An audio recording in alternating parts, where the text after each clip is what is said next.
walking into the late Saitoti's office and asking him to ensure that there's a policing oversight authority. In fact, this bill, the draft came actually from the Commission on Human Rights.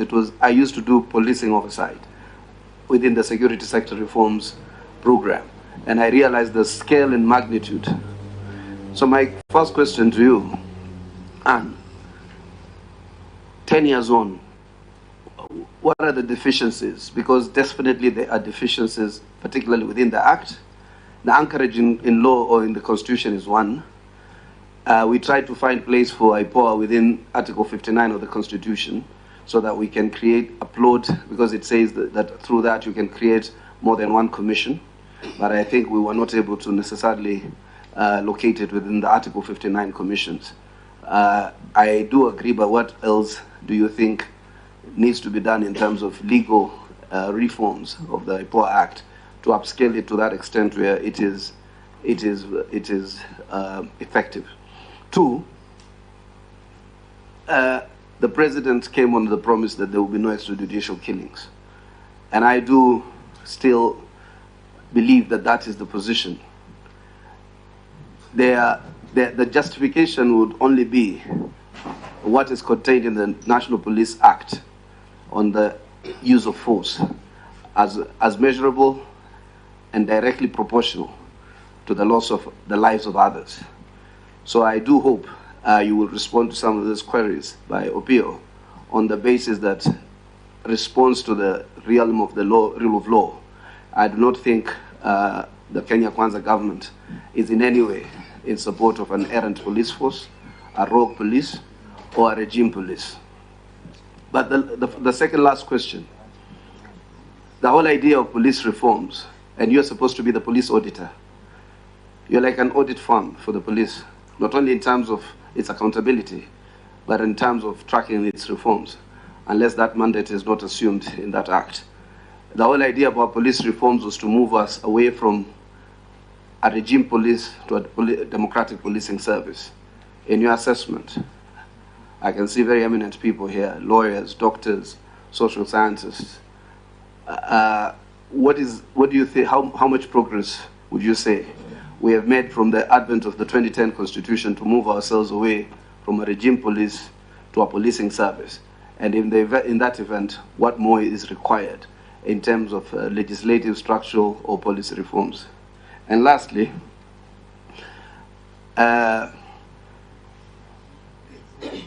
whole idea of also these shifts, there was the whole idea of police reforms or security sector reforms was premised on the fact that we needed to move away from the securitization of our democracy, that paradigm, to the democratization of our security.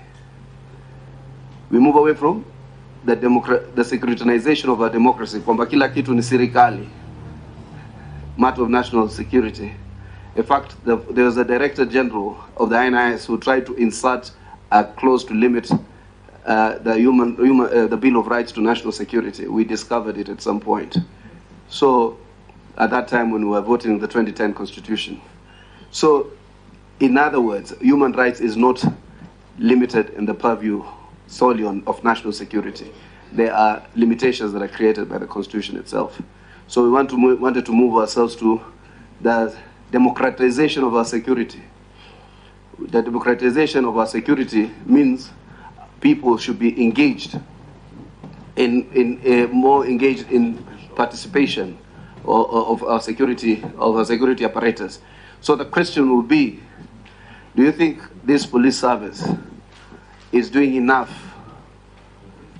in terms of democratization of our security outside these conventional things of nyumba kumi sijui and vitu kama hizo, or DCs and DOs and the chiefs and so whatnot?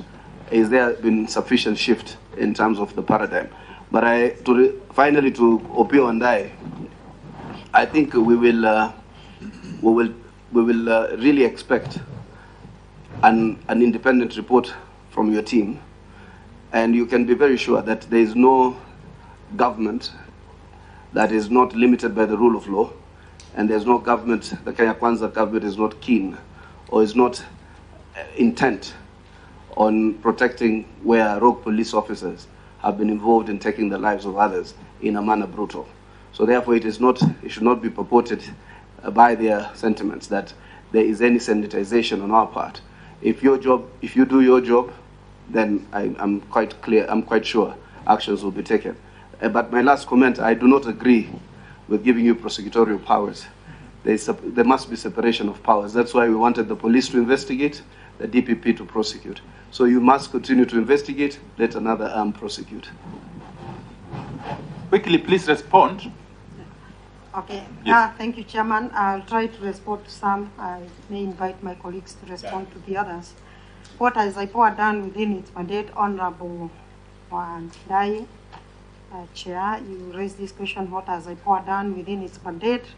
Whether we've been able to hold police to account, and what have we done in terms of command responsibilities?